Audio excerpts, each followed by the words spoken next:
Hello বন্ধুরা, এই আজকে একটু জল দেওয়া ভাত খাচ্ছি সকালবেলায়। কালকে জল দিয়ে রেখে দিয়েছিলাম ভাত করে। কালকে শরীরটা খুব খারাপ ছিল, কালকে খাওয়া দাওয়াই করিনি, তাই সব ভাত বেঁচেছে। এই যে ভাত, এই যে পেঁয়াজ, লঙ্কা, এই যে ডিমের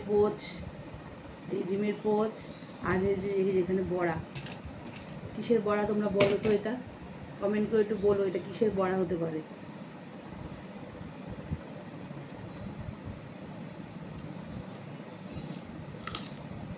আমার ডিমের পোচ খুব ভালো লাগে খেতে, গোলমরিচ দিয়ে। হ্যাঁ,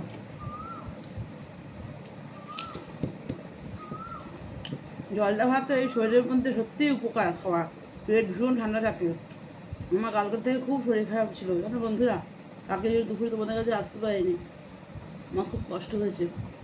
আজকেও শরীরটা খারাপ আমার, কী করবো আমি জানি না। আজকে মতন এখানে, নেক্সট ভিডিও পরে আনবো। টাটা।